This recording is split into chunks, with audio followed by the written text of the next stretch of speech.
do. And it got to the point, Chris, where they were teaching things at the same time in different studios, and we had to split ourselves in between two rooms. So you're only getting half the information between what's going on. And before you know it, the show's been put together and you only know half the show because you can only be in one room at a time. So that's just a perfect example of just cutting costs and it being just so ridiculous that it's like, well, what do you do? The dancer died twice, and tonight we're gonna chalk them out. It's the podcast that talks about what dancers shouldn't talk about. Connecting all dancers from aspiring to retire. We had those conversations, yeah, we're here to light the fire. The dancer dies twice. Hey everyone, welcome back to The Dancer Dies Twice, the podcast that likes to shine the light on dancers' lives from behind the curtains and open up a space for us to talk about things that are often swept under the rug in our professional lives.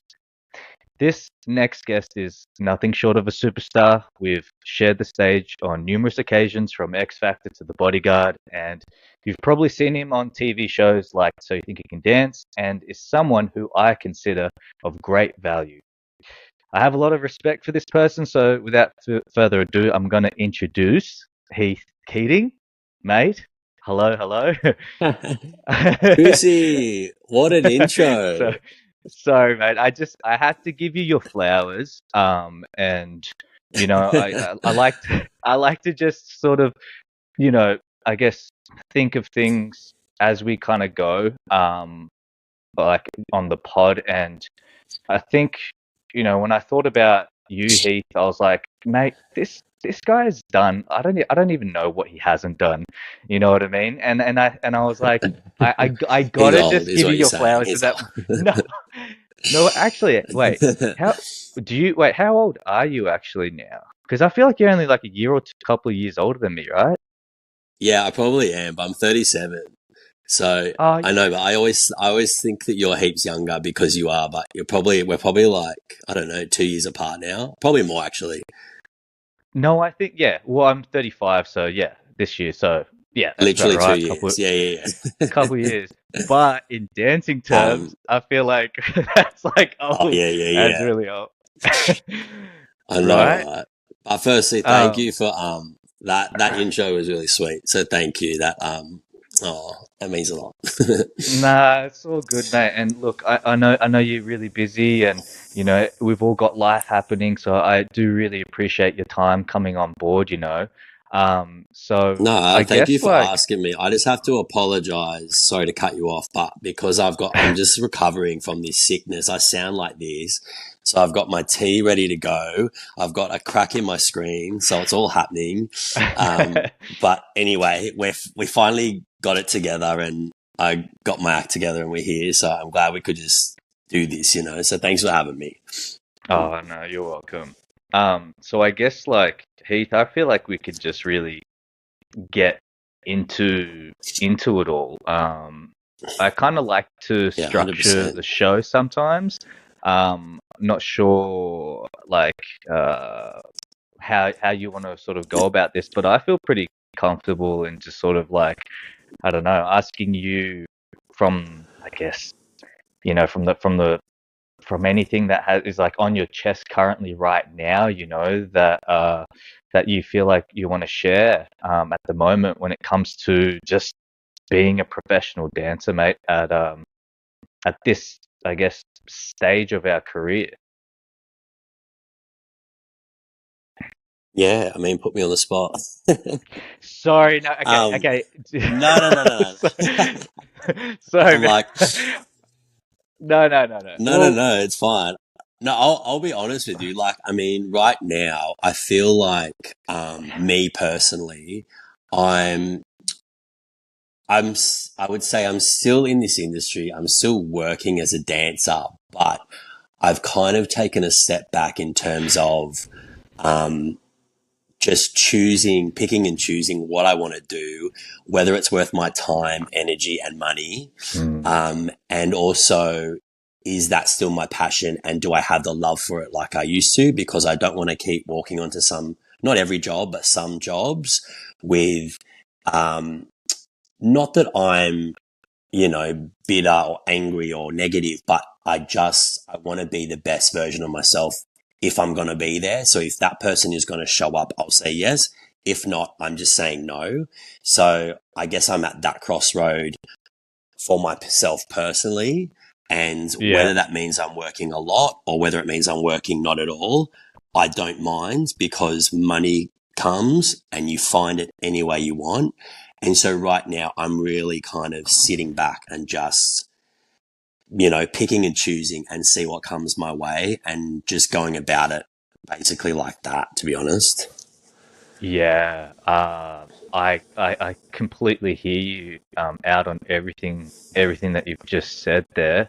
Um, I think what you said, the first thing that kind of came to mind was just, it's not, you want to be selective with your time and energy these days, I feel. And hearing you say, you don't want to be bitter on the job and all that kind of stuff. I mean, I get it. I've been that bitter person. And I kind of felt Oh, pretty 100%. bad. I felt bad for the people around me at that time. But the funny thing is, Heath, like looking back, every time there was a job and I saw your name on the bill, I was like, oh, sick. I'm like, Heath's on it. Because like, and that's what I honestly mean that, mate. Like, you've been great value. And I don't just say that for me personally. Like, I know when I've been on a job, other people around as well, like, find that same value that you bring on a job, mate. And so, I just want to say thanks, because like we've had many times of, I guess, having a good fair share of like, jokes and having fun on the job, but still I feel like we're still professional in the sense that we're not, we're not farting around. We're still sticking to the job and being professional. You know what I mean? And I think that kind of shows, Yeah, totally. as with how much you've done, mate. You're so successful, and you've come so far, and you've done so much. You know what I mean? And is it only just recently when you feel like I want to be more careful and selective with my time and energy, or was that something that's always been like that from the early stages of your career? Uh, I mean, firstly, I just want to say, every time I'm on a job with you, it's like, it's always a good time. So I feel the same. And like you said, at the end of the day, when we're there to do a job and we always deliver, but it's Mm, always nice to have someone who is kind of going to reality check the whole situation with you, because a lot of mm, people aren't in that same land, or not yet, So I think coming from that experience and I feel like as well, like we've established, me and you are pretty much the same age now. So if there's people on the job that aren't the same experience, then it's great. Like, it's so awesome to have people like you, so we can just bond on that mm, and we just get it where we're at. We're at a different stage, and it's nothing negative, or it just is what it is. So, yeah, 100% feel the same. Um, mm, but to answer your question, I guess, look, it's probably been, over the last I mean, because of COVID, like, let's just say those 3 years are kind of disappeared a bit, but, mm, at least two. But yeah, so probably over the last 5 years, like towards, there was a period where I really hated it and didn't want to do it. And then after I got past that and realized, what are you doing? You actually still love this. You've just had a few bad experience or a few bad jobs. Know your worth, know your energy, know your talent, all that stuff. And then I kind of became a better version of myself again. And so I guess from that place on, I've kind of really tossed up whether it's worth, my time, and if I'm being valued enough with the paycheck, mm. to be honest. It's Well, I mean, like we give our blood, sweat, and tears to this because we love it, right? But then, after being around the block for a while, we've got other things, that we want to, I guess, maintain just to keep the job. You know what I mean? And I feel like the paycheck. I mean, we're all aware, like sometimes I just feel like the pay doesn't really.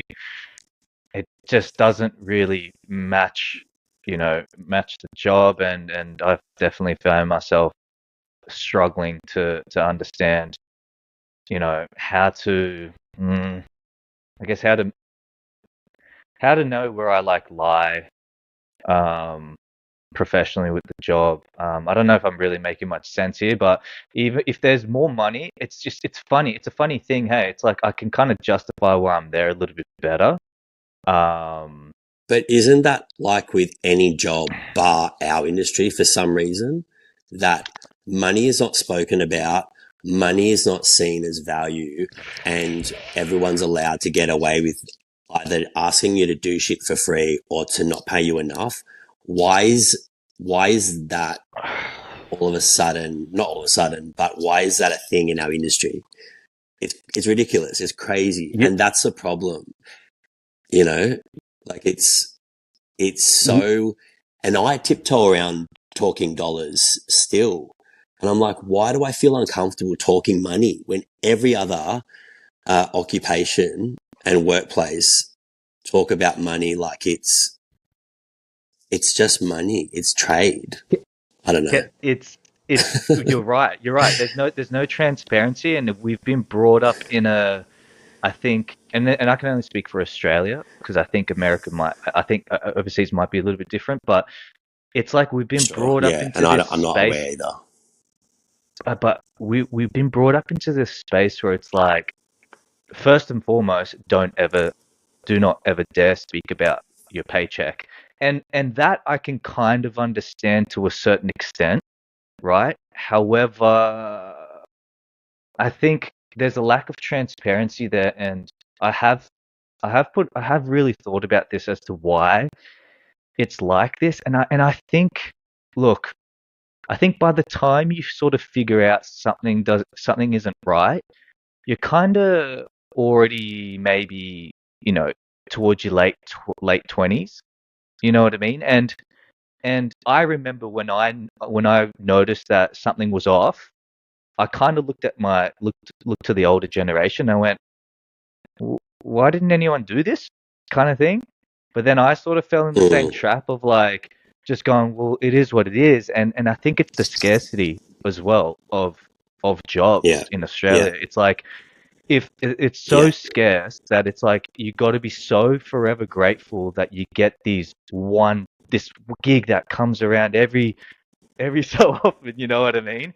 And if you're not grateful for it, it's like, well, you know, I get that feeling like you may not be wanted. I don't know. Do you feel the Yeah. same way a little bit with that? Yeah. I mean, especially at the start, if you want to be, part of the gang and be working, you just kind of say yes no matter what. And, me and we've been there, we've been on those jobs, we've worked with those people numerous times where, it's not even paid. We're working our fucking bones to the core, like, and we've done that. That's cool. We accepted that. That's on us. We knew what the situation was, Mm. but I guess moving forward, I'm not doing that anymore, and that's okay. Like, and that's not personal either, as well. Like, Hmm. if you're gonna ask me, and I don't want this to sound like cocky or like, I think I'm the bee's knees, like, but if you're gonna ask me, don't expect me to. If the fee is rubbish, expect me to say no and don't be offended by it. I think um, that should be understood. Yeah, regardless. I don't know. Mm. Yeah. Do you feel like, look, oh man, it's like, as I'm kind of like getting a little bit older, I'm like, is it sort of feels like it should partially be our responsibility to say something to our agent or whatnot and be like, hey, can you bump it up? But it's like, I mean, I have had those It is what it conversations is. before, and it's kind of like, well, we've done as much as we can, and that's always, you know what it Yeah. is? There's actually no room for it because I remember looking back at all the jobs that were kind of rubbish pay, like you mentioned. It's like the conversation was already there, and it's already been decided. They're like, we've tried our best. This is what you can get. We understand if you don't want to do it. And it's like, well, shit, mate. Like, what am I supposed to do here? Like, everyone's fighting for a position. And do you feel that way? If you say no, and I think that's the game, especially in Australia, because there's so few jobs and there's so many people just itching and dying to get in. It's like you say Yeah. no, and then it just opens up another space. And I know it sounds so bad to come from such a a place of like competitiveness, but it's hyper competitive. Yeah. You know what I mean? Well, yeah, And it because if you say and no, then someone will say yes for nothing. And that's the reality of it. So I guess, yeah, you've just got to stick to what feels right for you and know your worth and just walk away going, you know, that was not okay for me. And you win some, you lose some. And it's hard. It's really hard. it is. Well, and And it was so hard. do you think, Okay, right? I'll give you specifics, right? I'll give you a perfect example of something that happened recently. And this isn't out of the ordinary, but it just happened, right? Yeah. So there was um, what do you call it? When your agent asks you availability check Hmm. for a submission for a video clip. And the fee was $400. And, it was, I think, a full day of rehearsals and then a night shoot, right? For $400. Yeah. Great choreographer. That was about as much information as I was given. Hmm. I said, that's kind of, not a lot. Like, let's be honest. I know you can agree with Yeah. that. Can you give me more information? Who it's for? What's the artist? Blah, blah, blah. All of that. Mm. No, that's all the information we've been given. Sorry, we don't have any more. It's basically leave it or take it. Cool. No, thank you. Right? Without Wow. saying it. But the Okay. video came out and that's so fine. I was like, I feel good with that decision. I'm not doing that anymore. Like I said, me and you have done those video clips for these artists for free or, nothing to help certain choreographers or to help people, to make shit happen. And it's been great. But like at the end of the day, we didn't really benefit from that. I mean, we get a few little visuals, I guess we can put on a show reel, but we've done that. So anyway, I was comfortable saying no. This video comes Hmm. out and it's done on sand and they're all like, from what I've seen, first of all, this person has like over 1 million followers, this artist, and like heaps of followers. So they must be a big deal. And then it was done on like sand and they're working their asses off doing all these lifts and shit. And I'm like, Oh. awesome. I'm so glad that, and this is no disrespect to people that say yes, but like that is not worth that for me. And I'm Hmm. so fine with that. And that's just a perfect example of why sticking to your gut and sticking to your guns. And I was like, thank you, because I'm not doing that anymore. Yeah. Anyway, So it I don't know. no, I mean, no. I totally hear you, Heath. Like, yeah, and I feel like you shouldn't really have to be put in a position as well to have to make those types of decisions with these kinds of jobs as well. And I don't know. Look, I think the I think in the end of the day, it it may come down to there not being just enough work in general overall. However, in saying that, I call BS as well. I'm just going to say it. I swear, I personally, and without really knowing a whole lot of information behind this stuff, I think that there is money that's not going to, you know, the dancers. That's my gut Of course there feeling. is. 100%. And if you're going to do a video clip, pay up or don't do it. I know that sounds really like, well, then no one will be doing anything. But if you're on that level, this isn't some, brand new artist or, this is someone that's obviously got a label, got everything established. It's moving. They're new in that sense, but like, the numbers are there. So when the numbers are that big, it's comes down to the label. And if the label aren't paying it, well then why would I want to associate with that? It's like, I don't even understand why that's a conversation. And maybe I sound like a complete, I don't know, maybe that just says, well, why the hell am I in this industry? I don't know. But just no. Sorry. Thanks, but no thanks. Look. That's it. But I hate that it comes to. I hate that it comes to that though. Why do we have to come to that point of people telling us, well, you picked that industry, you know what I mean? Like, well, they miss out on you, and you have to just be. I know it sucks. It's. I hate that. It's shit. I hate that because so do I. I hate it too. But until it changes, until people walk away from it, it's not going to change.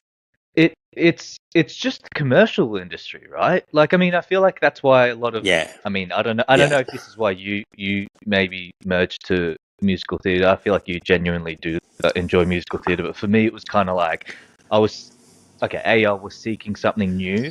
Because I was like, I want to try something new, and also B, like there's more stability there too. And then once I got a taste of that stability, I was like, okay, well, for me, I was like, this is kind of cool and this is nice, but I kind of wish there was more of that stability in the commercial gigs, because me personally, I like doing those one-off gigs. It's exciting, I don't know if you feel the same way. Keeps it fresh. Yeah, for sure. And yeah. I don't look. Yeah, it feels like a bit of exploitation, man. I don't know if that's like a pretty heavy word to be calling it, but that's just how I feel, with the whole thing, and it sucks. Yeah. I feel like. I honestly do feel like there is another way around it somehow, and it's this thing. Hey, whenever it gets brought up and I speak about it with other dancers who kind of understand this whole game and feel the same way, it's like it just becomes us sort of. I feel like it's just having a whinge. You know what I mean? And like nothing has been really done for a very long time, and it's awesome that there's Dancers Australia. I think that's like now happening. Like thank God it's been years. And it's coming through. I hope the change can really happen there. Yeah, 100%. And look, I don't know. Yeah. There might be jobs that are paying well, and that just might be a one-off thing. And for that, I don't know. Like I said, I'm kind of not really in it that much anymore. But if that's when things like that are being presented to me, I'm just like, oh, okay, so things haven't changed. Oh, they've gotten worse. Nope. Yeah, I don't know. So that's just, my experience. So what were you going to say? Oh, no, I mean, like, it's gotten worse, right? It's gotten worse. And it's gotten, the reason why I know it's gotten worse is because I hear older generations talk about how much they used to get for corporate gigs, and I'm like, what?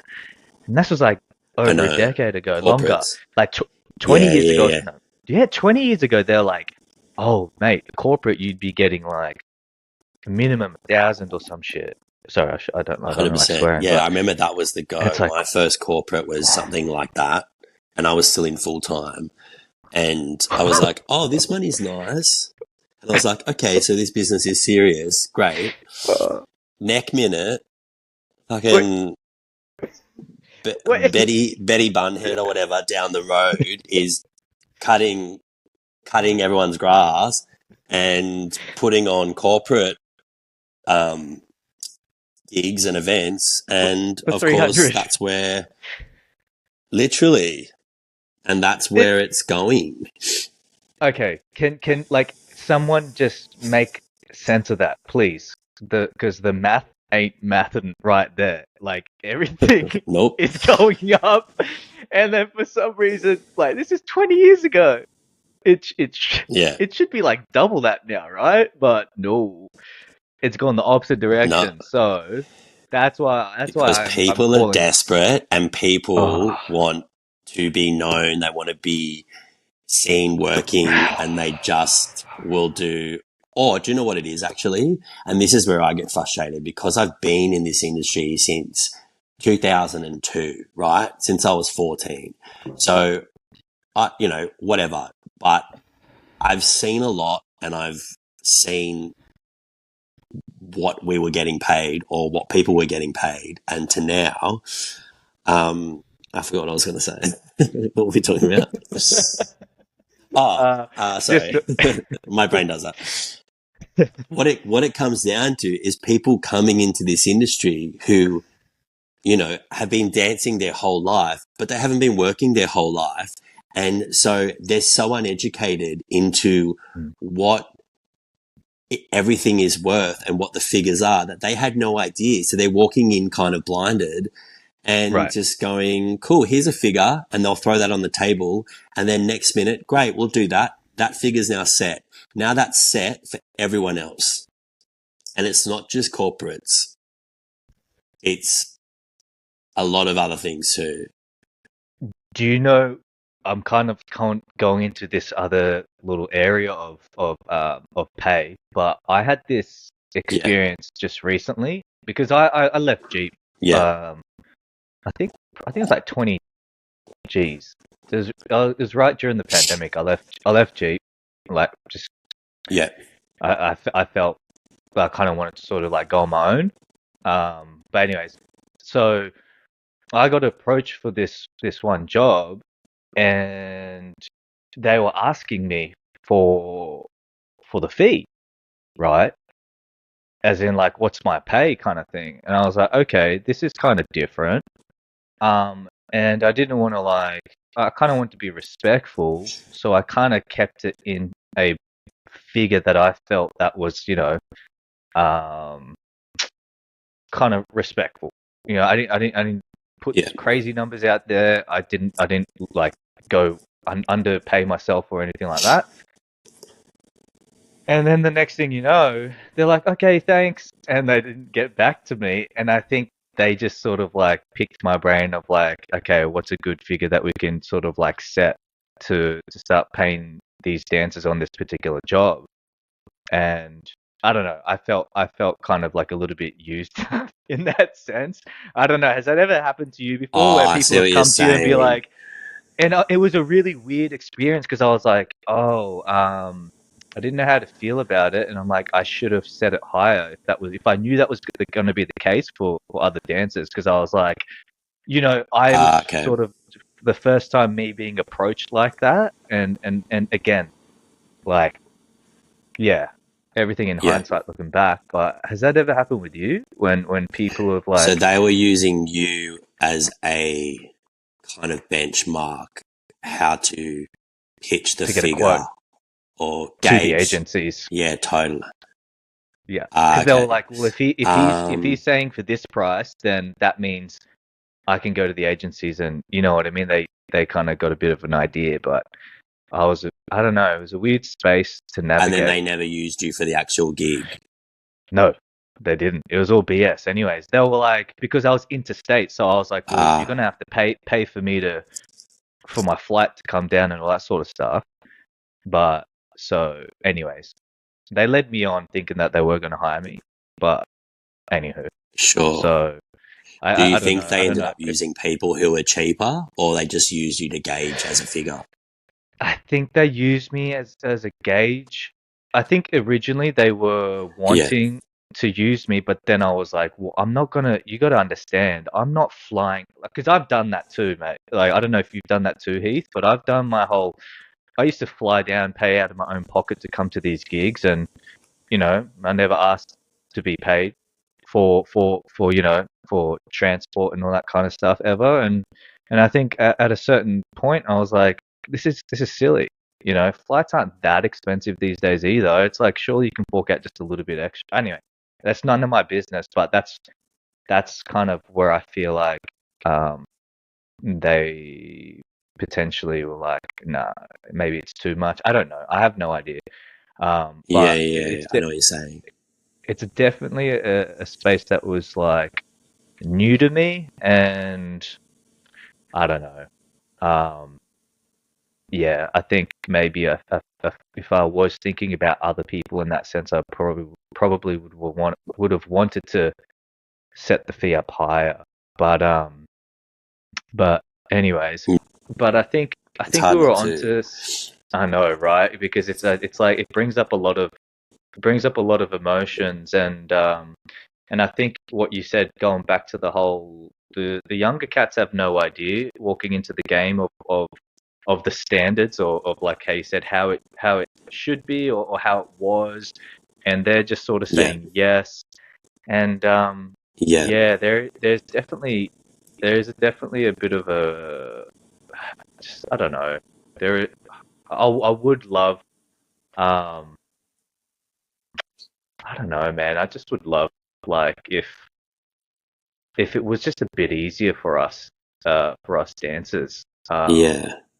It's tough as it is I will say already. this. I don't know if this is relevant or not, or if this has got anything to do with it, but I will say this. Mm, So when I graduated full time, I was the age just in between.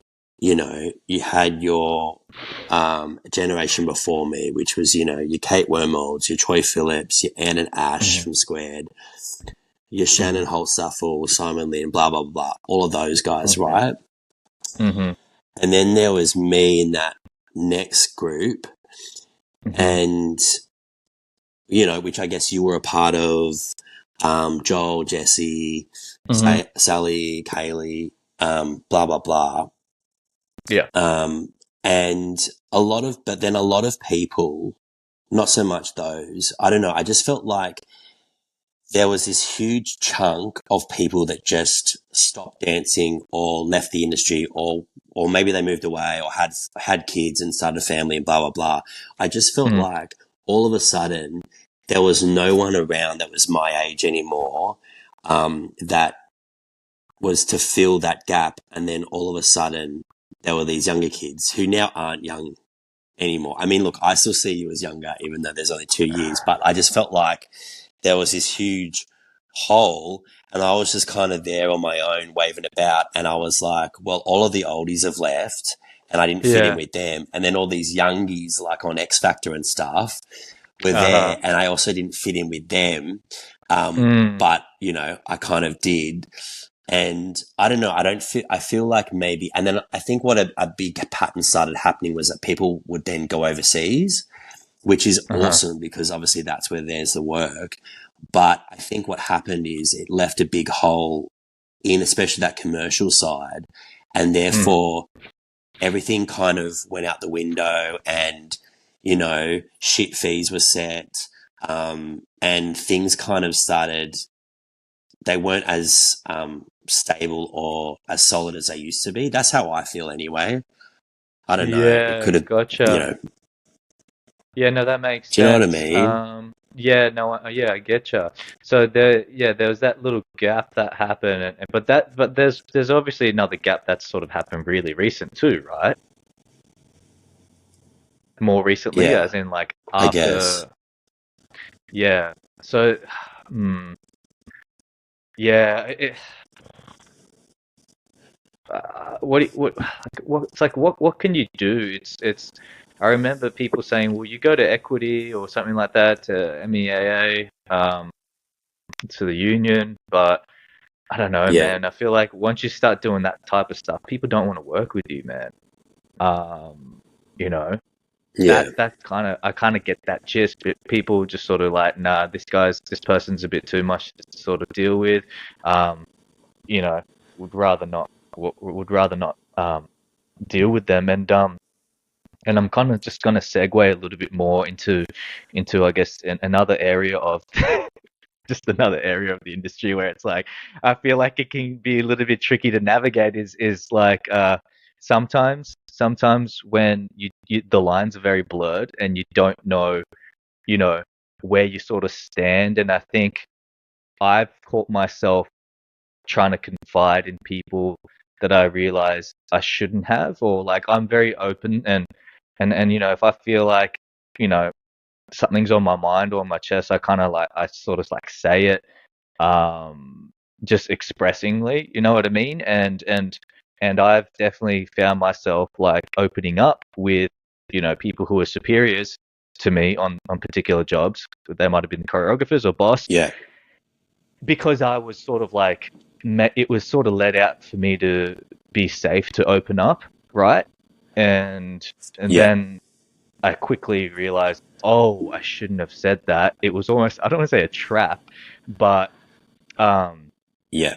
it pushed me. I remember it just like really pushed me to this other side of like, oh, you know, and I'm going to be specific, right? I'm going to be specific. Uh, you know, there were, ah, yeah, there were. I don't know why I still find it really hard to speak about some things, Heath, because like even though I feel removed from the industry and in my mind I've retired, I still feel like I have potential ties, you know what I mean? So like I kind of Yeah. I'm sort of struggling to sort of I don't want to be too specific, right? So I'll try to respect and not Yeah. throw I people under the understand. You don't want to bus. disrespect anyone. No. Yeah, Um, yeah, yeah. and because that's not in your nature. So I don't. I get it. It's hard, but at the same time, it's like, well, it happened and who cares? Which is kind of where I'm at as well. You know what I Yeah, mean? I know, and the you know what though? I think the who cares part really. I started to. Okay, let me just gather my thoughts right now. Um, when I was doing Magic Mike, right? Oh no, really? Right on the tip of my tongue. I feel like I need to get it Oh, out. okay. Okay. Cool. Sorry. And then I feel like I'm going to be finished with my little rant here because I honestly like I don't know if you feel like this. Sometimes you like you know you catch yourself like talking about something for too long, and I feel like I Yeah. get trapped in this perpetual loop of just like what can you do, you know? And I hate that Yeah. because I end up becoming Yeah. feeling a little bit like powerless, and I don't want dancers to Yeah. feel powerless.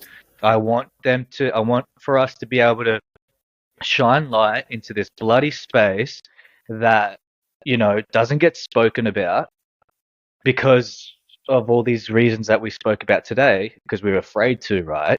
Yeah. And I don't think it should be like this. I think we should be able to comfortably speak about it in a healthy way. You know what I mean? Where just transparency, mate. That's all it is, really. That's all it is in the end of the Yeah. day. Because I'll tell you what, Heath, I caught myself becoming such a bad human being, right? Really recently on during Magic Mike Live. And I'll tell you why. Because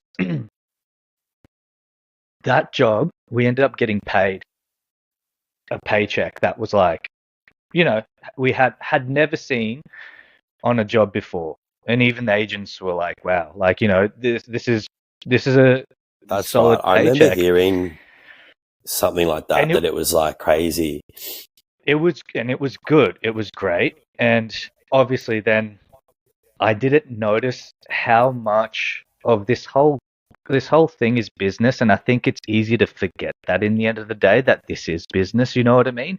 And so when that pay was bumped up, it was just it was just a natural thing for people to be talking or responding or interacting or behaving, you know what I mean, doing business with you differently. Because it's like, well, now my commission's a lot more than what it was before, and I almost kind of felt more empowered, and I don't want to be saying this like in a way where it might come across like, oh, you're on a power trip. It was not like that. It was just this like this natural, I guess, this natural like way of people just handling business now, you know, because there's more money there, and so and this is the bad side that I wanted to bring up, that I found myself, which I look back and I go, I wish I wasn't like this. However, I think years and years of me not really understanding how much I was pushing this side of me, you know, to the side, and just sort of like always being this like, not pick me, but like, you know, yes, please, like, you know, oh, you want me to do this many rehearsals and you want me to run it this many times? Sure. What next? You know, it was like tiring, man. And then when I caught myself being on this job where the pay was good, I became like this version of myself that just despised everything, everyone, like everything that reminded me of Sydney, of the industry. It was like, I know this sounds really bad, but it was kind of like, now that I felt like I was in a place where, you know, I was a little bit sorted for that time. I was kind of like, oh, I was so, I don't want to say toxic, but it was kind of like an FU to everything and everyone for all the years that I kind of felt like I had to endure. Isn't that bad? You know, and I understand where that came from, and you know, like, I'm not proud, but I found myself going, like, I don't, it's so bad. Like, I don't need you guys anymore. It's so bad. Yeah, that's what I was going to say. Do you mean it from the bad. sense of you saying, well, I'm here now, so basically this, and because this is where I should be and this is what I should be worth, and finally I'm here, so fuck you all. It wasn't more so like, I'm here Too and this aggressive? is where I should. No. It wasn't more so like I should be here. It was more so, I don't need to be doing that extra stuff that I've been doing for all these years, and I didn't realize of how much extra stuff I was doing on the job and with people and everything and everyone around me. I didn't realize how much extra stuff I was doing. And so I stopped doing the extra stuff, and I was like, oh, and I was kind of like, it was kind of like a relief, but it was like, I don't need to deal with that anymore, kind of thing. It was, yeah, you know, I probably had a, I get that. I remember like my social interactions with some of the dancers there in Sydney. Looking back, I go, oof, I was yuck. I was gross. It's like, you know, just having that air about myself of like, oh, you know, I'm here. I've worked so bloody hard to get to this place, and I was just like, yeah, just I don't know, in a very like, I don't know, man. I don't know if arrogance is the right word, but I know that it wasn't positive. What happens is, and I think everyone can relate. Like, we look back on moments and you go, oh, I was not a great version of myself, or that person was ugly.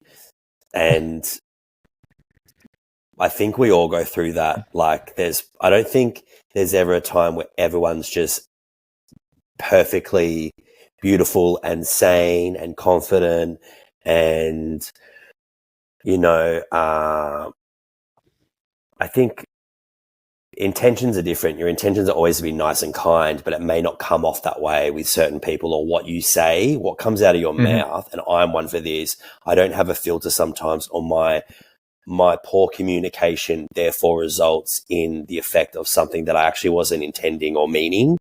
And so that's my problem, is communication, is that I realize, wording is everything. Don't assume that someone knows what you're talking about, because what I can say comes out of my mouth. It just falls out, and it can be quite blunt. Yeah. No, no, say it. Oh, sorry, I didn't mean to cut you off, but I just wanted to That's add all to what right. you were No, no. saying.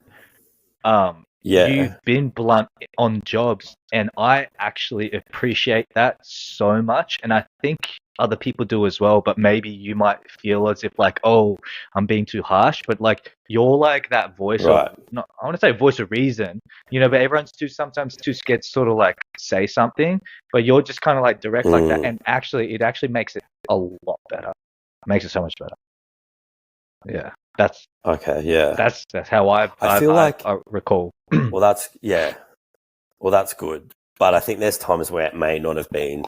So I Right. don't know. Maybe my choice of words or choice of going about it has been very poor. But I think there's always got to be someone on a job that's going to speak up and say what everyone else is thinking. And therefore and I've always been kind of the quiet one because that's just naturally my nature is to just hang at the back. I'm not very, I mean, you know me, I'm loud more one-on-one and I'm crazy, but I'm not, like group wise, I'm not like the loudest person. So I've always kind of not relied, but it's been convenient. There's always been someone there who's going to do the dirty work and speak up. And I think going back to what I said with my, people that are my age dropping out around a certain time, those people weren't there anymore to speak up. So I was like, oh shit, I've got to be the one to pick up now. And say this because no one else here gets it, or A, they're too scared to say it, or they're probably not even thinking that or knowing that that's not okay, what is being presented to us. Yeah. Yeah. And I think that's more so to do with the commercial space because there's no dance captain, there's no chain of command. Whereas like when you're on a musical or something like that, there's a dance captain, right? So there's a chain of command, and it's like you don't have to feel so scared to put your neck out there to speak for the rest of the team. But I do know what you mean. Like there was a job recently that I did for. Do I want to mention the job? There was a I know, job, and right? it was solid. It was a solid one, but I was the oldest, and there were young cats in there that were like 20 years old or something like that. So I had a good like 10 years on them, but they're just bright eye. What's that word? Bright eyed, bushy tailed, just happy to Bushy tail. keen as beans to Yeah. be on the, keen as beans to be on the job, and they're rocking up early, mate, before rehearsals, an hour before rehearsal starts to go practice, and I'm just going, oh, I'm like, how do I feel? Where do I sit with this? Because it's like, I could go, hey, we should be kind of paid, or there should be some kind of not compensation, but like, you know what I mean?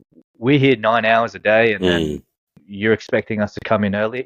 It's not that. It was more so like if the rest of the team is doing that, and now they get ahead of it, and they're onto the choreography like this, and I'm falling behind because they've put in that extra work. I found myself in a weird position of going, I kind of want to tell them, yo, like, we don't have to be coming this extra hour early, but if you do, I need to now keep up with the team. It was really bizarre, man. And look, I ended up coming earlier in rehearsals. I just did, and I hated that I did do But that. you feel Because, guilty. well, I didn't want to look bad on the job when I'm the only one screwing up the Exactly. choreography and everyone's got it. And it's like, the time that we've Totally.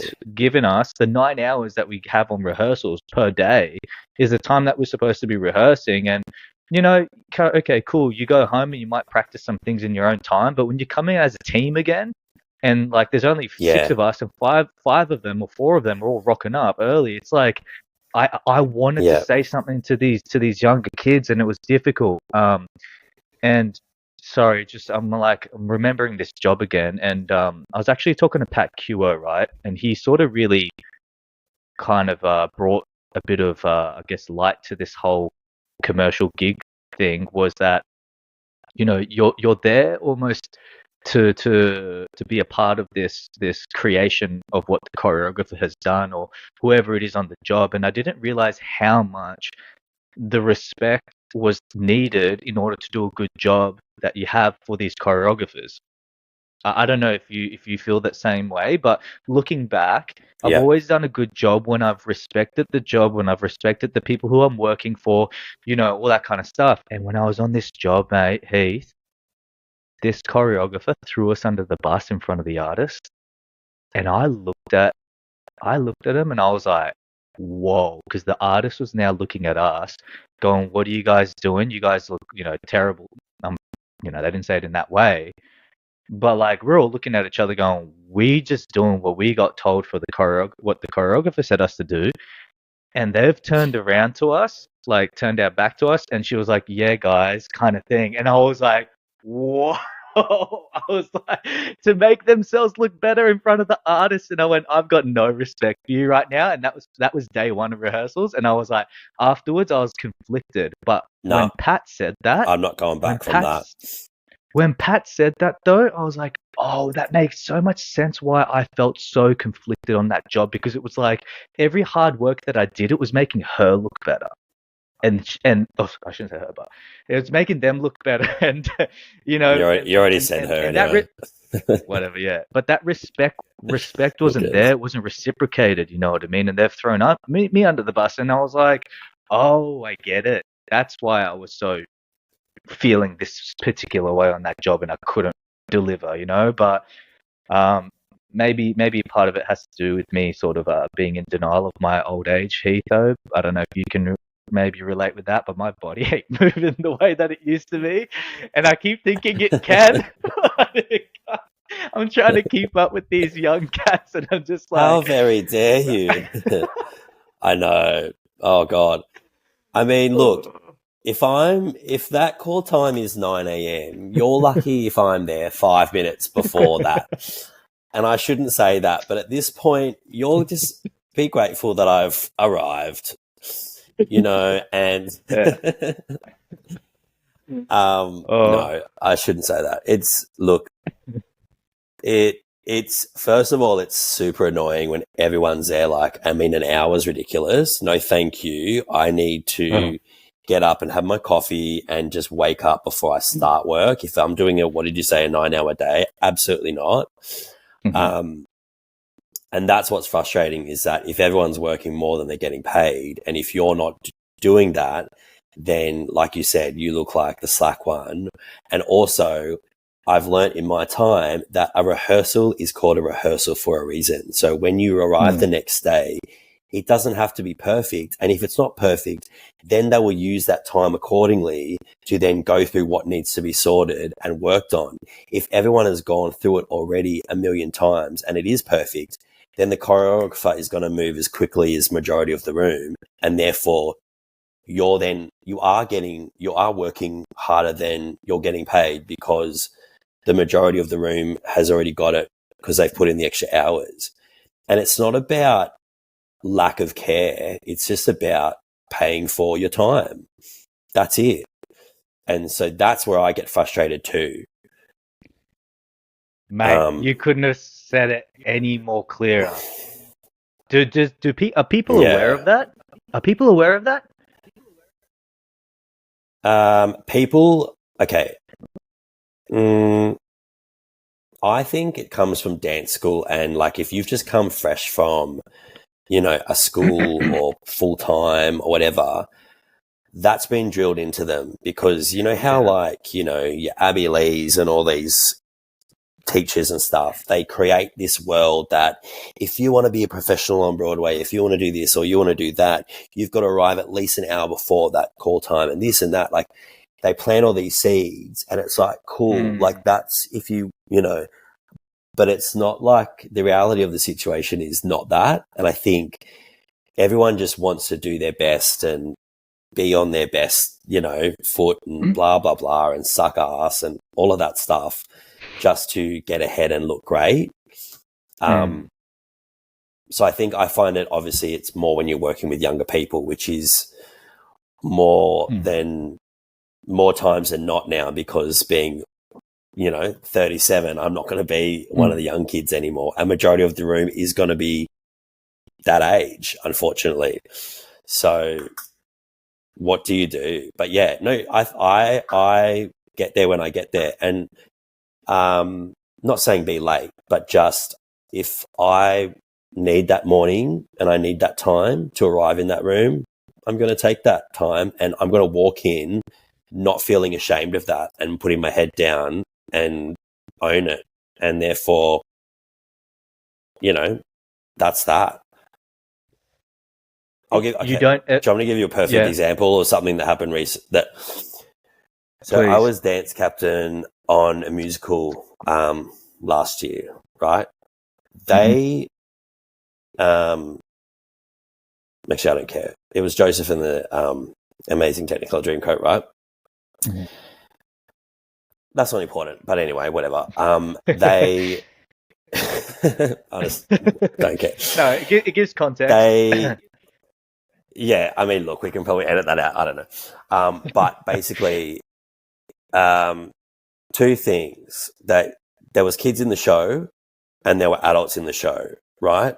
Right. So they gave us adults, and I'm not joking, 3 weeks to learn the whole show, right?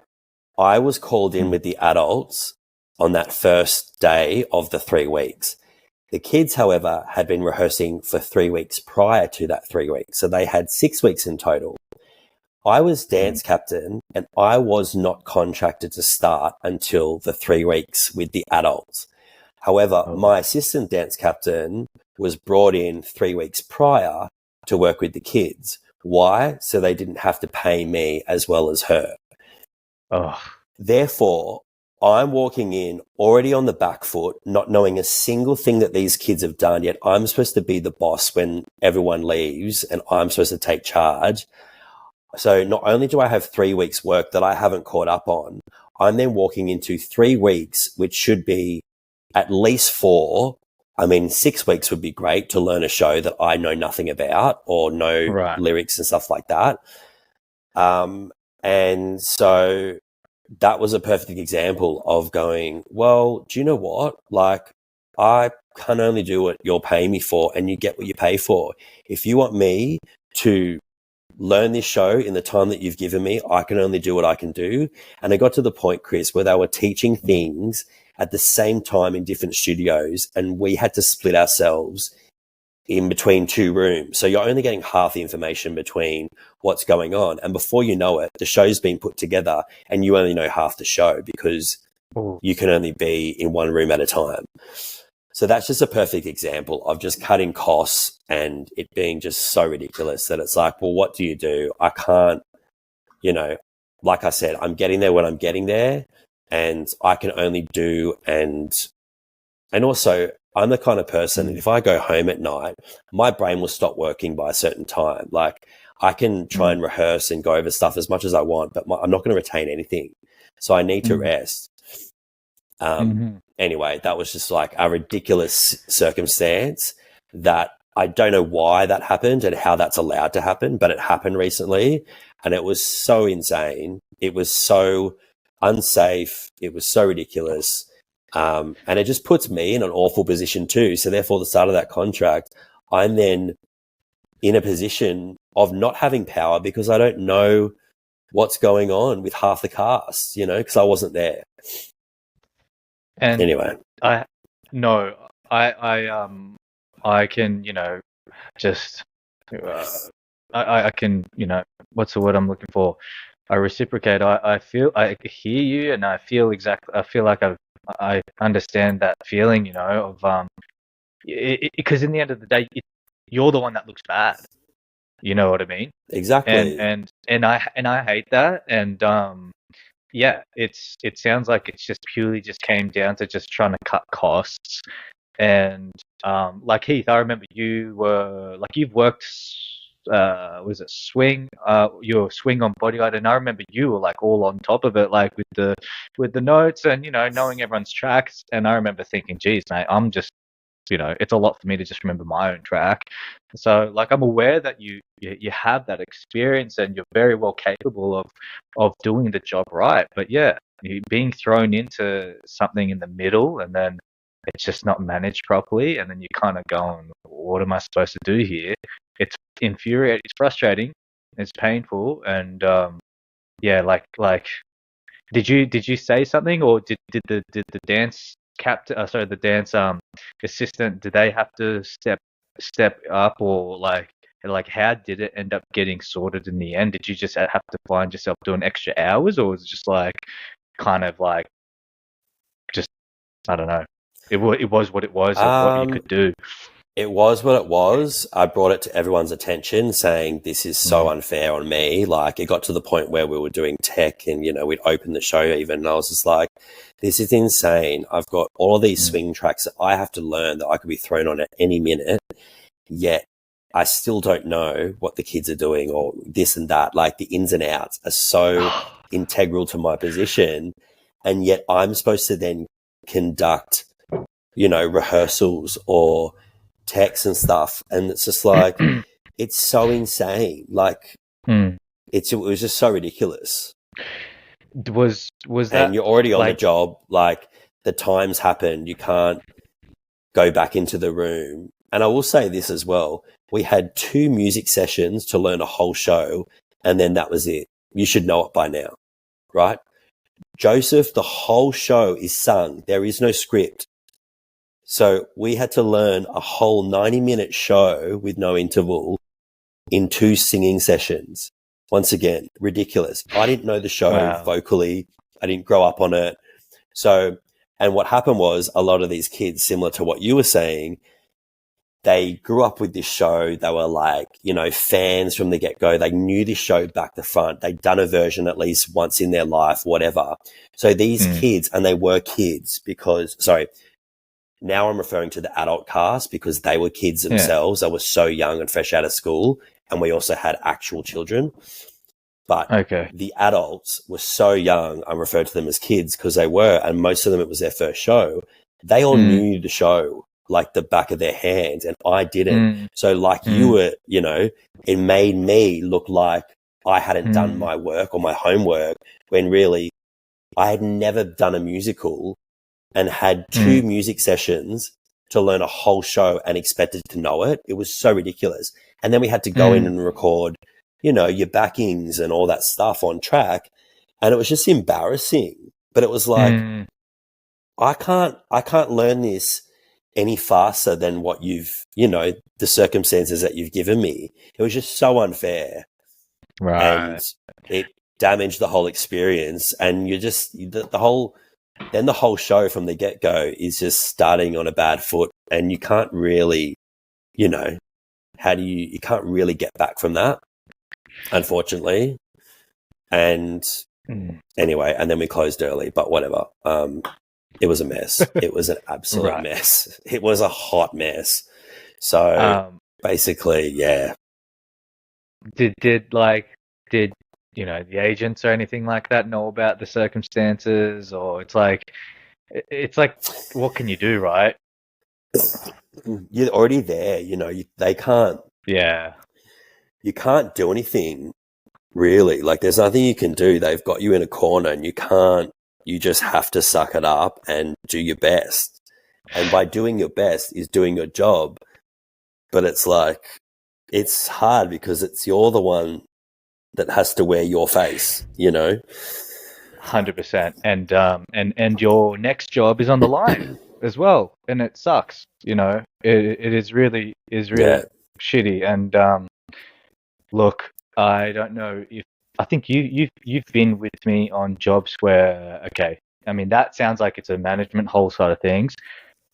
Oh yeah, and it stems from the top as well. Like, that's one thing I've learned is if it's a mess up there, then by the time it trickles down to us, oh, girl, you better brace yourself because she is going to be rickety. Oh, mate. Bitch, hold on. I want to unleash so bad right now on this particular scenario, this situation that I had. There's so many, when you bring up that kind of thing, there's actually a number of things that pop up in my mind, and in very recent years where I was like, this is absolutely just terrible. management. Like it's costed like it's actually costed my physical health. I don't know if I ever told you or if you knew, but I broke my back, and that was due to, I don't want to even get into it, but I'll quickly get Nah, I into didn't it. But know it was that like, actually. oh no, Heath, When was this? so this was Saturday Night Fever, and we learnt this show. We learned an entire show in 2 weeks, and then after 2 weeks, they changed the whole show. So they had they had these choreographers That's come right. in I from. forgot you did that. I heard that was a mess too. Oh, what the Oh, frick is we got this? fireworks. I don't know what that was. I was like, did we say, on text message if you say congrats or something, and then I was like, did we say a key word that made it trigger the fireworks? It might have been. I don't Sorry. know what the keyword was, but yeah. Shoot, what was I saying? The app was even triggered. Oh, so like, Sorry. no, it's all right. I just want to, because there's actually two things I wanted to bring up, so I'll be really quick with this one. But like, they brought in choreographers from overseas. We learnt a version of the show in 2 weeks, and then they scrapped it. And then Mitchell Woodcock taught a different version of the show in another 2 weeks. So we freaking learnt two versions of the show 2 weeks apart. And anyways, there was a And lifting. not in 2 weeks. It's just stupid. And there was a lifting so section that I had to do, right?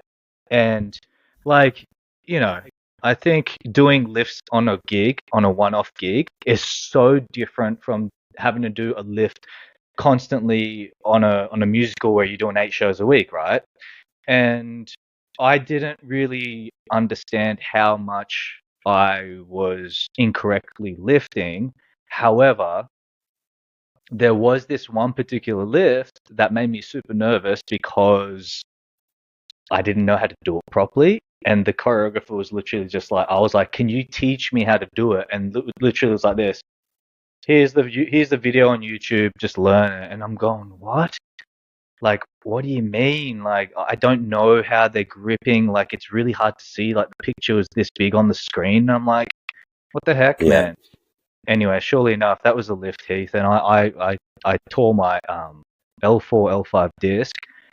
And Really? I had the doctor tell me you can't dance again and blah blah blah and all that sort of jazz. But I haven't been the same dancer since then. My whole top half of my body for so many years just felt completely disconnected with my lower half of my body. So anyways, so I went through all that sort of business, and yeah, when you Can bring I up just bad ask management, you, sorry to interrupt you, like when you say L4, L5 disc, did you burst it? Because I've had that in my neck, or was it an actual fracture of your spine?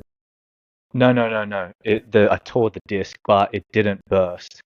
So if you tear it right into the middle of the thing, how the liquid comes out, whatever the disc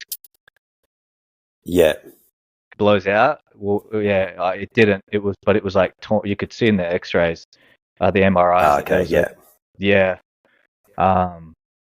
But it was, I just wasn't the same afterwards. Like just the dots weren't connecting. Like my mind, my brain would be like, do this, and it just wouldn't happen, or there was like a delay. Or it was just terrible. But anywho, like I look back and I go, oh, I mean, had I got taught properly, correctly, maybe it might have been different. I don't know. I can't put the whole blame, but I just remember like, And was this a male as well, the choreographer? I mean, not that it matters, but I guess. Well, no, it was, yeah. It shouldn't matter anyway. You should learn both sides of the lift if you're teaching the choreography, whether you're the choreographer or not. That's your job, right? Look, yeah, of course. Remember during Bodyguard, I felt like we got taught well.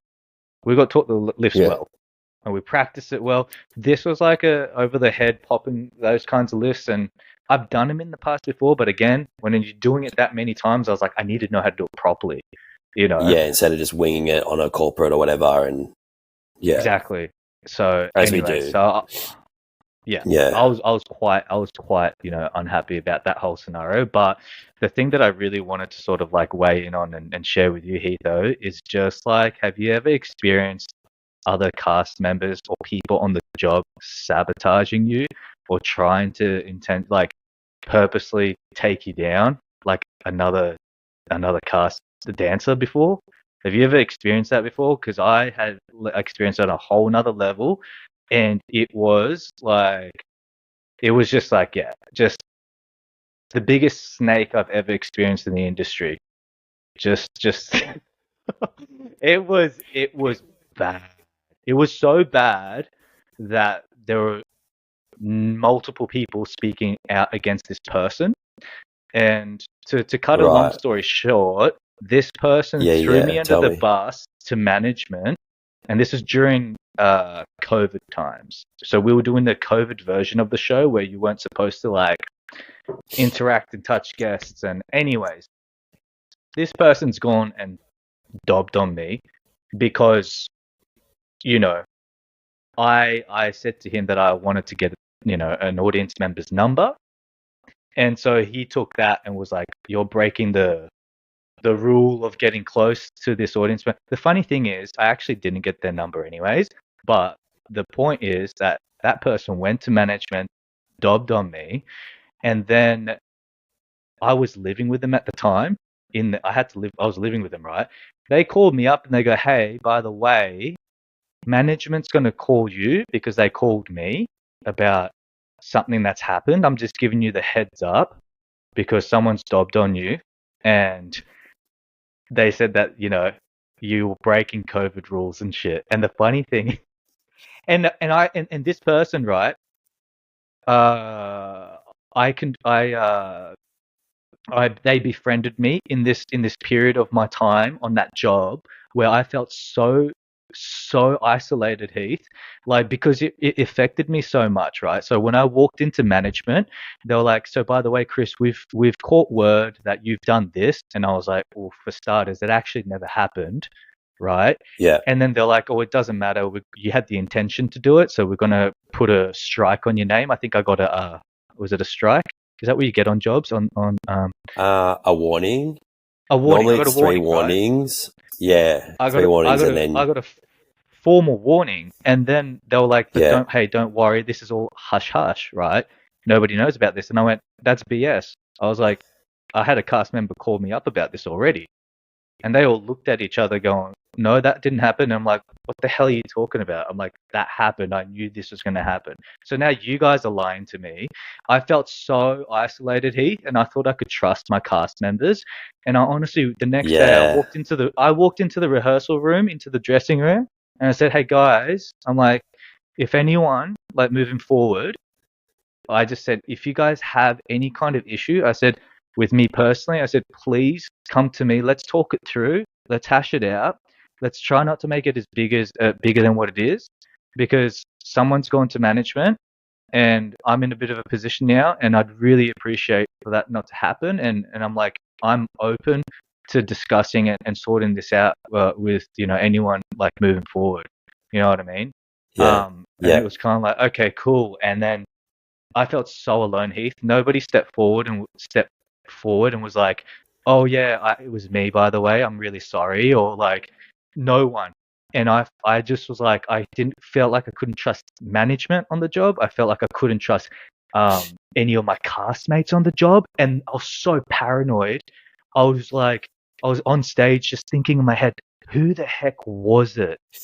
And it became it mentally it was it was the most unpleasant thing that I had to go through.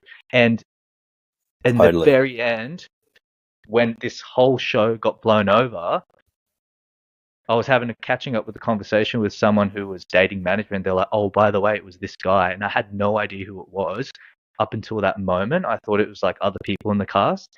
And I was like, that's the person who called me up and befriended me in that whole process when I felt isolated, alone. They were like, "It's okay, it's okay," and I And you would were tell them living about, with. yes, and I'll tell that person going, "I feel so alone." I'm like, "I don't know who did it to me," because that was the person who was like, "Hey, I've got your back." And it was that person the whole time. And I went, wow, you made Yeah, my experience hell in that first part of the contract. I was like, wow. But why? And that's the thing I try to figure out. It's like, why? I don't Because everybody know. else was breaking COVID rules. And, so yeah, I don't know what super it is unpleasant. with whether it's a COVID thing, because I feel like everyone went fucking crazy in COVID and ridiculous, if Yeah. that's an excuse, because everyone got up on all the rules and everything and had to like try and out people or whatever. Or if it's just something that happens on shows where people go batshit crazy and you have the most ridiculous situations unfold and you're like, why is this even a thing? Why is this even happening? Why does this person care? Blah, blah, blah. And is it just because you're in this, I don't know, like Groundhog Day, not making excuses for this person at all, but is it this Groundhog Day thing that you're doing that it becomes, well, I need to do this because this is important to me right now. That rule that he's breaking, I need to bring this to management's attention, maybe just because they're so bored in their life. I don't know. I mean, I don't know. Sometimes I just think people just get so involved when you're doing a show, especially in things that have nothing to do with them whatsoever. And they feel the need that they need to voice that or pick a side or something. I think you're right, Heath. When you said Groundhog Day, you're in that thing constantly with each other. Like, yeah, you said it to me one time. You're like, we're a machine and we're just a cog in the wheel, and the whole thing is functioning together. And you're so right, And if there's one bad egg, if there's one bad egg, it just it really does. Like everybody does get affected, yeah. But yeah, that's a whole nother side to it. That's annoying. I mean, do you still talk to this person? Oh, no. Heath, like, this person's no. Like, I don't. Dead to you. No. Oh, yeah, completely. Like, yeah, it was, yeah, you know what? And, I actually haven't really been open about, like, not being, what happened with Magic Mike with me. It's like, I didn't get offered another contract after Sydney, and not all of us decided to do it, but I think it was only about 3 of us who didn't get offered it. And I just remember thinking, whoa, I was like, what have I done? I'm like, I feel so bad. Yeah. No, because it's like, if there was like half, you kind of get it, right? You're like, oh, okay, sure. Oh, totally. But I've never been in that situation where I've never had that happen where a job can continue and only certain people have been offered. Well, yeah, I mean, look, because it was overseas, and I understand the circumstances, of why it wasn't offered to everyone. However, when there was only that many people, I got into my head and I was like, surely there's something that's happened. I want to get to the bottom of it. So I caught up with management and I was like, hey, I need some closure here. I've put so much blood, sweat and tears into this. And just as a professional moving forward, I think I just wanted to know what I had done just to learn from my mistakes or whatever it is. And when they told me what the reasons were, I was like, this is dumb. Okay. One of it was they were like, okay, one of it I accepted. I was like, okay, I can take that. I was like, it was like, oh, you can't take notes properly. And I was like, I'm like, you know what? You're okay, sure. But I was like, yeah, I want to be honest though. Like, it's not coming from a place of disrespect. It just is like, if I in my later years, Heath, of like retaining choreography or anything, I forget. It's so bad. But it's not coming from like a rebellious, like, I don't care about the notes. I just genuinely would be like, I'll be like, okay, I'll get the note, and then be like, thinking I got it, and then I'll be on stage and I forget it. Okay. But I was like, so whatever. you just forget the note. You're not challenging the note itself. No. You just forget. I see what you're saying. You just forget to make that correction in the moment. Well, yes, making the correction, yes, but I think maybe I haven't been able to be taking notes as well. I never challenge it, but I don't know. Now I'm becoming a little bit self-conscious about how I receive notes. Maybe I'm not receiving them well either. I'm not too sure. That could be a thing as well. But I was open to that. I was Yeah. like, you know what, I'll take Yeah. that. Fair enough. Another Yeah. reason, another reason was that I didn't do my tracks. I didn't do my when I was asked to fill in for a spot, that I didn't do it, and I was like, hang on. And this comes to another whole management side of things, which I don't want to get into. But I told them, I said, whenever someone said you got to fill in for that track, I did it, right? But so I was like, whatever, you can take what you want with that. But I've always said, I've never been rebellious and be like, I'm not going to do that if someone told me you got to do that track. I've never done that. And then the third reason was that whole scenario, Heath, with my name had popped up and there was a warning, and I didn't realize how serious these warnings were. And that's when I gave him my 2 cents of like how horrible this person was. And anyways, everybody else ended up speaking out against this person because they had just as a bad experience with them, and they were meant to be getting the contract, but they ended up pulling this person off. And I went, you know what? It felt like it was just karma, mate. It just came back around. I felt,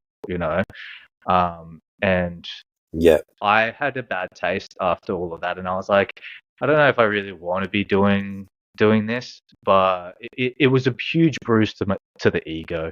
I would have loved to be able to like been offered it and said, you know what, hey, thank you, but kindly, I'm gonna go on this way. And ever since then, I lost so much confidence within myself with my dancing. And anyways, and here I am now in London, because I was like, I want to keep just doing this, but I've been trying to give it a crack here in London, and not to get into it too much, but it's a whole different ball game here. And I've just recently just gone, nah, I'm good. I feel like I've done everything, and I what's the word? I have owed it to myself to come this far, but I now know I'm happy with everything that I've done. Yes, will I miss dance? Yeah, of course, man. Whenever I look back, and even thinking about times that we've shared on the stage, it's like it's awesome, and I have happy memories of it. And however, when I came here, I was like, I remembered all the things what I didn't like about the industry, and also too, at 35 years old, the game here is so different where you can't even get an audition unless you know the choreographer. So if you're with an agent, it doesn't matter. You got to know the choreographer to even get an audition whilst being in. And I went, I can't network at 35 knowing that in my mind I've only got 2 more years left to dance. Like, why am I going to build connections? And it's like, it doesn't make sense, And I went, I'm good. And Yeah. I got put through the ringer, 3 days of auditions. I had to come into a workshop for 9 hours a day. They were like, "Oh, come and do a workshop to get into this agency." And I'm like, "Okay." And they're like, "Yeah, we'd like to see you dance." And obviously that was my audition. But 3 days, Heath, of 9 hours. By the second day, I was like, "Nah, screw this." I was like, "I'm gonna just like hold whatever self-worth and dignity I've left." And I'm like, "No." I'm like, "I don't need to be doing this for you guys." Like just to Who audition to has get into an time? agency. Who I went, this is sad. And from the agency's point of view, who has time to sit there for 9 hours a day and watching people dance? You're going to know if someone's good within the first 5 minutes or not. Why do you need 3 times 9 hours to know if yeah, sorry. No, I'm just trying to make sense of it. Like, well, there was boring. a workshop that they did for just the agency held a workshop, right? Just no different from what other agencies do, right? And they're like, you can come in and you can learn from choreographers. The workshop was great. I saw the value in it. However, they were like, why don't you come in and join this workshop? Because everybody's paying for it. But they're like, you don't have to pay for it. And we want to see you dance. And I'm like, oh, okay.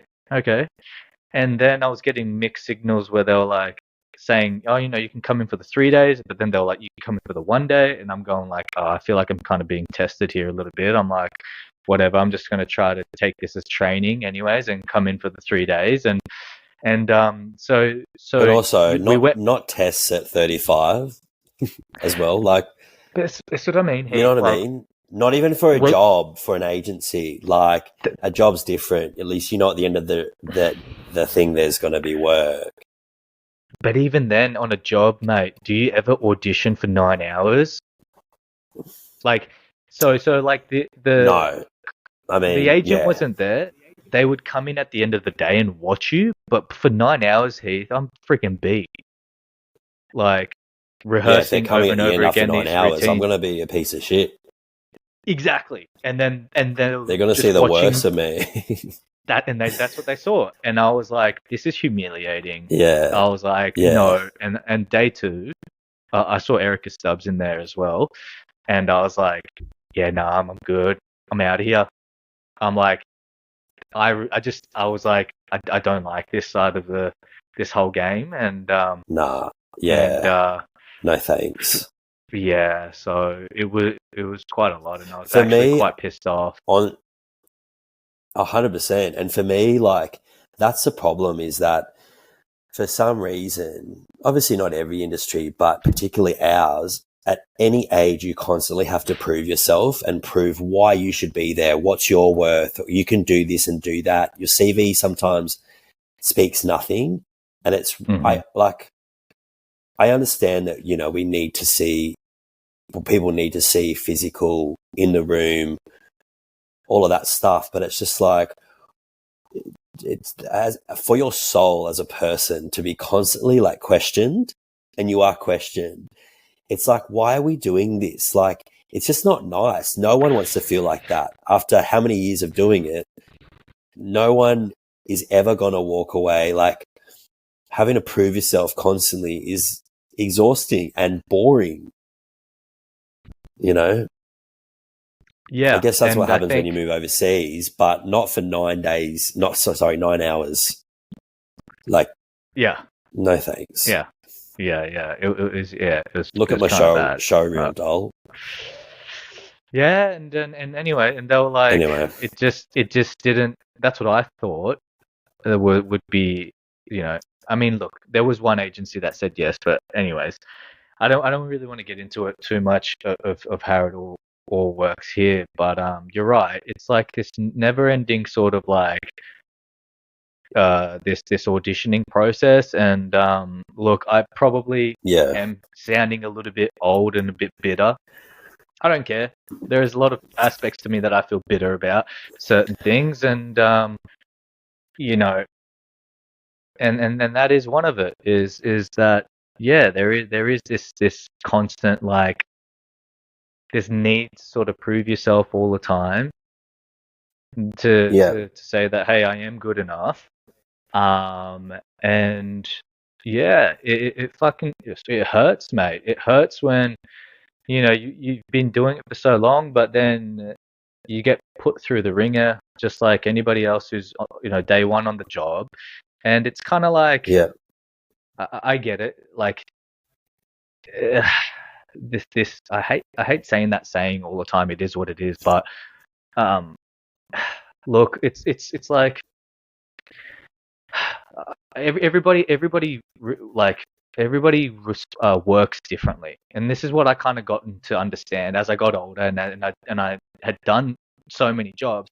I knew what was required for me to do it right, to do the job right, and I didn't have to freaking sweat my ass off and run it 10 times.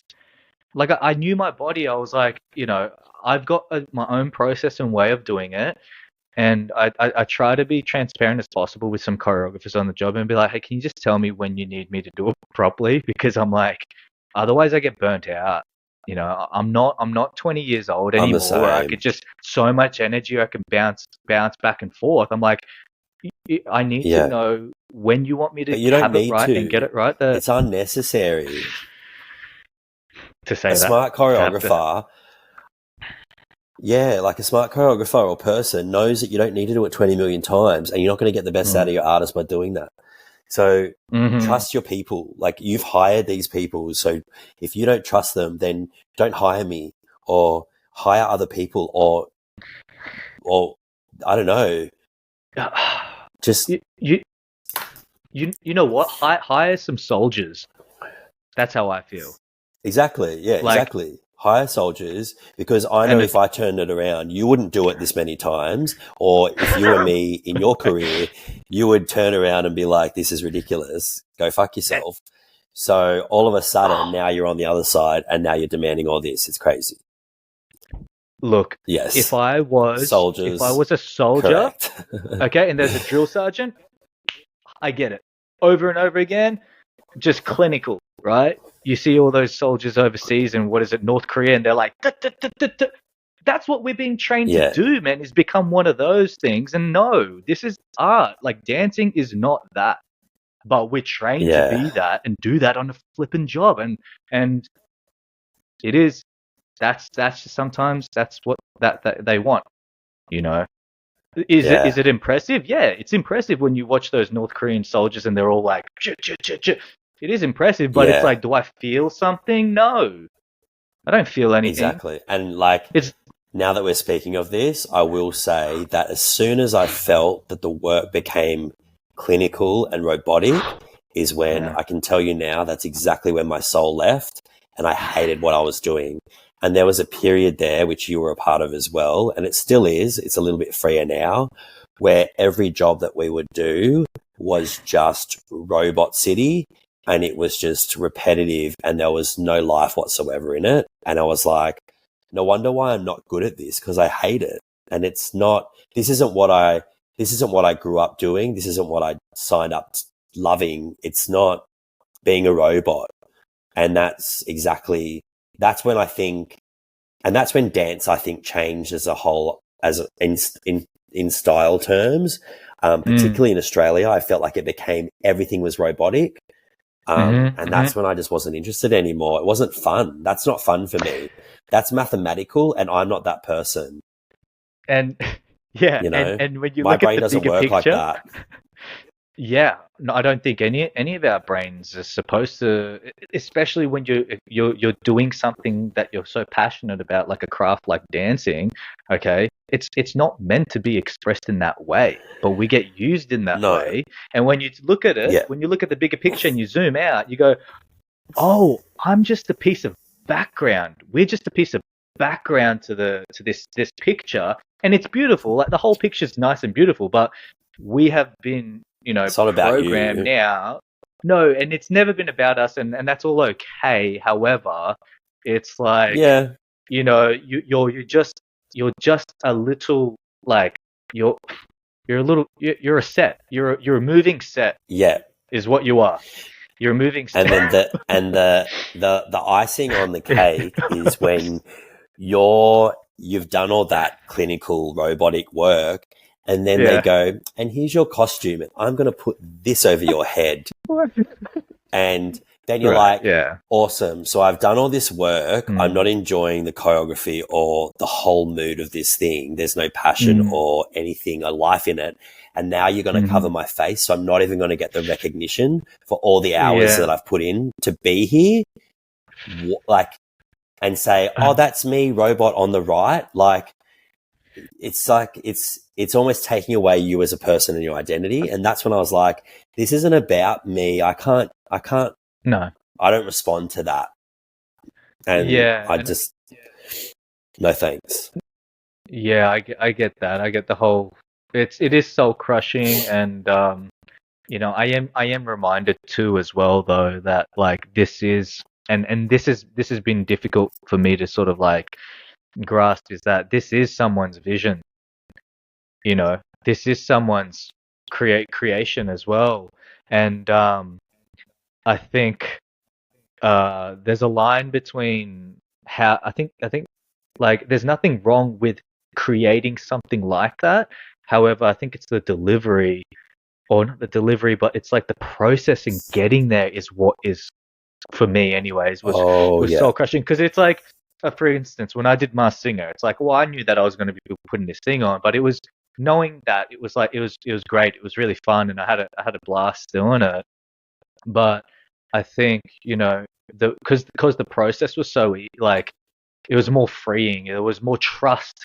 That's what it is. There's trust there, and I think this just comes down to like whoever's managing and choreographing the jobs, and it's so different. Like, I think job to job, and like you said, it really does trickle down from the top. But you know, you those soul crushing moments and feeling like, oh, I just, my soul has departed and left, is I think happens more often than not once the novelty of it wears away and you've already done those jobs many times, and then you're like, oh, I'm fighting to figure out why I'm here right now. And sometimes you're like, well, hey, it's a good job because I get to do what I love. And then you break down the hours and you're like, is it? Is it Exactly. really a good And as job soon as now? you take away, if you're not loving it anymore, then those hours and that money, it becomes so much more less than it originally was because you weren't thinking like that. And that's the sad thing. And I feel conflicted, Heath, a little bit because where I'm sort of moving into, I guess, my new, way of, making money is to help other dancers kind of get into this industry. And I don't want them to feel like, oh, this is really bad. Not that I ever think that they would feel that way or think that way, because I just, when you're young and you haven't done a gig, all you want to do is dance, dance, dance, and you just love it so much. I want them to somehow get as much knowledge as possible, because I think there is smart ways of navigating yourself around this space in a way that is going to serve you well, and you're going to be happy, and you're not going to feel like you sold your soul. And I think we might have been that generation possibly to have to figure out other ways of making it work. Like I know, Heath, like you've done, you've always been like kind of choreographing gigs here and there, or you might have been doing these other gigs here and there, and we got to naturally sort of evolve, right, in this whole gig space. But maybe if these younger kids sort of know, hey, you can't just rely on these dance jobs because it's like this, maybe it gets them thinking at a younger age of going, all right, well, let's be like a creative entrepreneur. Let's start thinking about it, because it's going to be a grind, not just financially, but potentially creatively too. You know what I mean? So this is why I appreciate, Heath, like you coming on board, because you have such an abundance of knowledge, okay, that many other people do not understand and know in this space, and it needs to be heard. And I hope that it gets translated in the right way, that we're not just here having a moan session, because it really isn't exactly that. I know, because if you and that's the thing. I was like, yeah. No, sorry. Continue. Well, because the thing is, like, if you can hear us addressing a legitimate problem, now it's in the responsibility of whoever is hearing it now coming up to be like, oh, okay, heads up.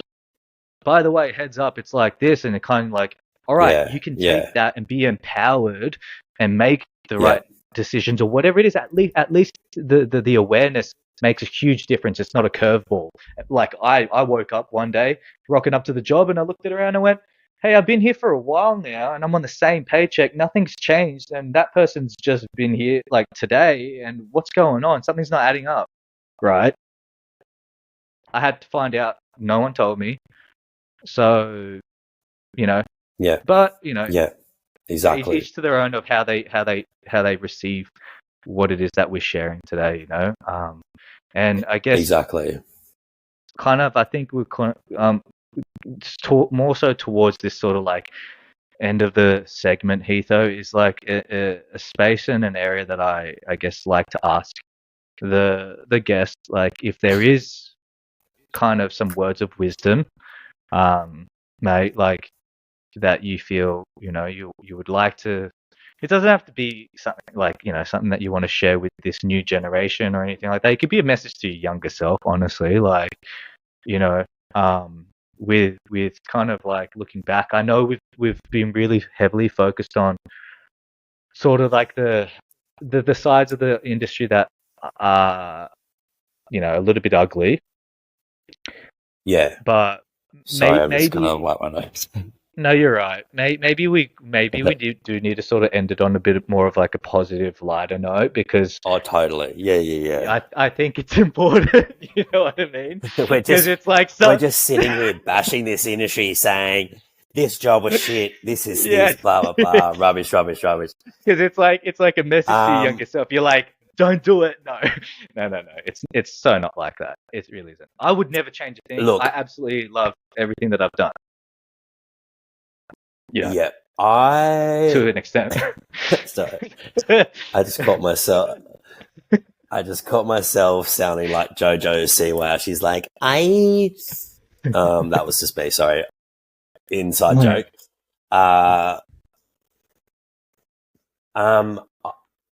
Like, okay. I look. I look back and I'm like,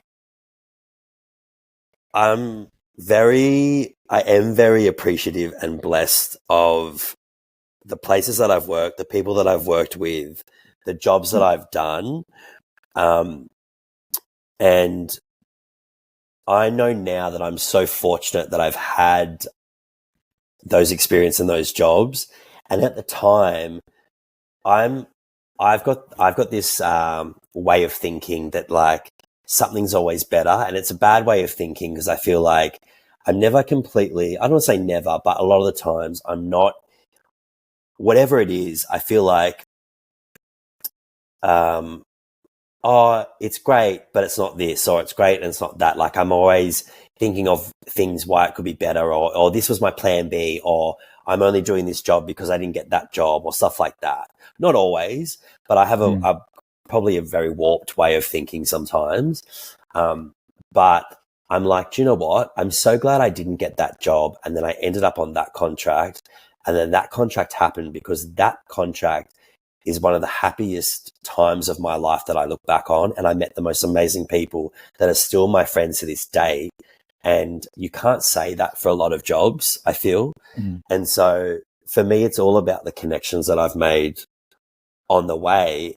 I wish I could have that time back with those people. But that's life, things move fast and people move on, and it is a short career, I guess, in terms of performing. It's shorter than you think it is. So I feel like, even though, like you said, it sounds like we've been bitching and moaning this whole time, we have worked so much and done the most amazing things with amazing people, amazing artists, amazing choreographers, amazing dancers. And I do look at these, young people when I'm on a job with them, because everyone is a lot younger than me. And whether they know me or not, I don't care. But you'd be surprised. People know more than you think they do about, you and what you've done. And I do feel like there is a real nice respect as well from this new generation, which is really nice and refreshing. And I feel like I didn't have that as much when I came out of full time. I didn't feel as welcomed as well, being the new kid. It was very cliquey. I feel like all that's gone away. And I feel like, I don't want to be, and I kind of said this to myself a few years ago, that I don't want to be that generation where just because they're new and they're fresh, don't be an asshole to them or don't make them feel any less, because I was made to feel that way. And I look back and I'm like, that was not nice. I don't want to relay that same pattern down. And I feel like this generation, everyone's very accepting, very supportive. It's just really nice to see that. I think that's a really positive thing about this industry that's really changed. I've seen in my time anyway, for sure. I love hearing that. Yeah. I love hearing that, by the way, that this new generation has got that respect, and there definitely is a whole new wave of generation of dancers that I'm seeing stylistically, and just there is a new shift that I'm noticing, and it does look positive. So I love to hear that you're saying that, because I can relate. There were things given to me that I tried not to pass down, but then you know Exactly. you've said it, like not necessarily that respect was there, but that's awesome to hear that. And Heath, you're so right, mate. Like, all that other stuff aside, what we do, when we just look at what we do and the people that are around and what we do with, like I genuinely, like, it just brings back so much like awesome memories on the job, right? Of just having fun or whatever it is, and being able to share that space with, you're right. It's the people who make up this space, and I will never, ever forget those great times and memories. Even stuff that we've shared. Like on stage. Like yeah. But yeah. Yeah. I love that, Heath, though. And so they're the things you remember. Yeah.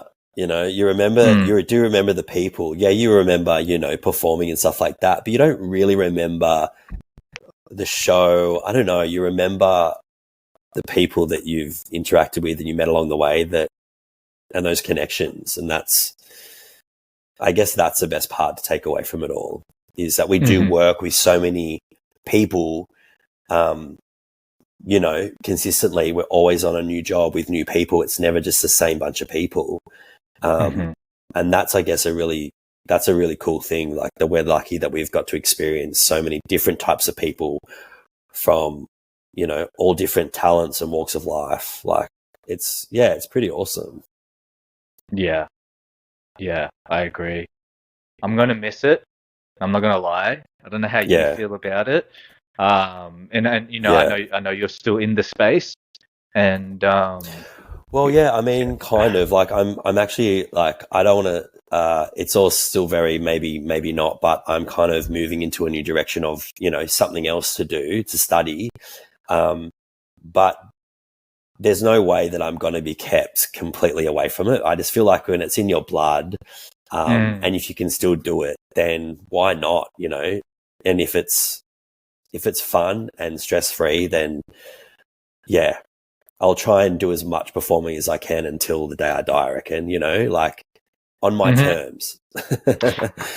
And you said the word performing, and I think that's that joy and that buzz and that love that we all share is when we you can do that with other people. It's like perform. Like, when do you ever get to do that on other jobs, where you kind of like get to, I don't know, come to life on stage, or whatever character role or whatever that job is? I don't know what it is, but there's nothing remotely close ever that I can even think about it when I look around it. And I think that's such a unique, awesome experience that I will never change anything for that. And I'm so grateful, for having had all of that. But 100%.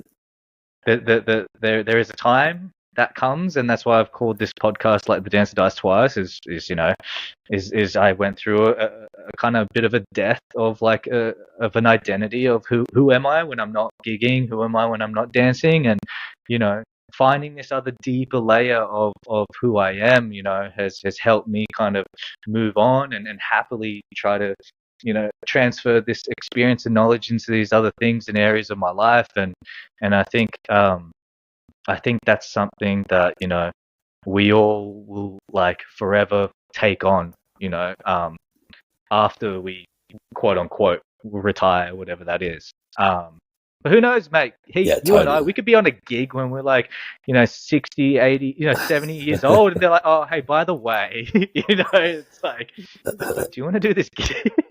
You never Honestly, know, mate. Literally, we shot a movie recently, and this is where I guess what I was saying earlier about everyone being so supportive, the new generation, that we literally had, you know, like 80, I think roughly was the oldest, 80 years old down to like literally like babies. And it was so cool to have so many people from the industry come together, and just, it was really like unique. And, you know, a lot of these people don't perform or dance anymore. But they came out of the woodworks for this one gig, and it was so cool. So like, never say never, because, you know, like, you never know what's in store, and it could just be the right job to just go, actually, that would be so cool to just do that. Yeah. And then, next minute they're in bed for like a whole month. No. Please.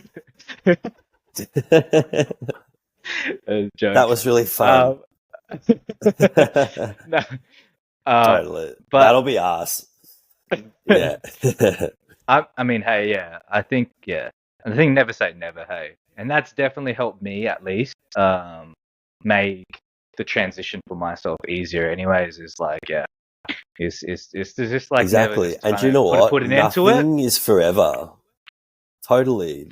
You know, like, I'm, you know, thinking of relocating very soon, and big changes I'm, you know, kind of working out. But I'm like, if I go here or do that, it's not forever. Like, and I used to always think that everything was permanent, and I've just only realized, I don't know why the pennies dropped at 37, that I'm like, nothing is forever. If you don't like something, you change or you move, or like, literally life is so great like that. Like, you know, and just, I don't know, go with the flow and go with your gut. That's what I've kind of had to learn and listen to.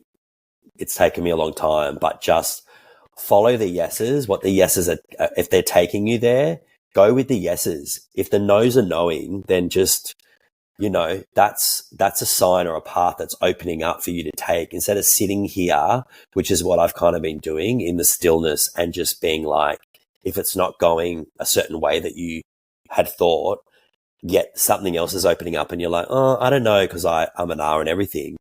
Go that way with the yeses, and it may not be that actual thing. You might, you know, it could take you somewhere else. Like, I don't know. I probably sound all like, you know, la-di-da, positive, but just, yeah. I think you have to listen to that, and it's taken me a long time to realize that you just have to listen to what's telling you yes, and what's an easier thing that's opening up in your life, and go with that. I think. I absolutely love that, Heath. I just got massive like goosebumps when you said that all at the end. And really? oh mate, it was yeah. It's a blessing, mate, to like have you on board. And I was gonna ask you what's your message to your younger self, but you've just explained it there perfectly right there. So thank you, like, for sharing, you know, this space, mate. And you know, and you know, it's good to like catch up as well, to see your face too.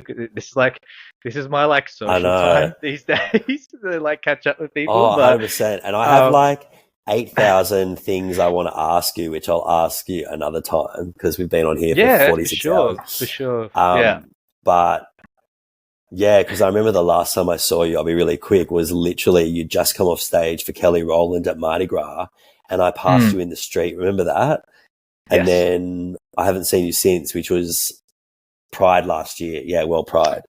So yeah. Well, a lot's happened, but for sure. Let's well, hey, how about I'll end the pod. I'll just press stop for record, and then I'll see you on the other side, real briefly. But hey, Heatho, thank you so much for coming on board, mate. You're an absolute gem.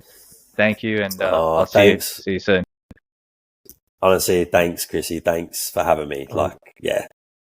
I miss you. Bye-bye. Bye.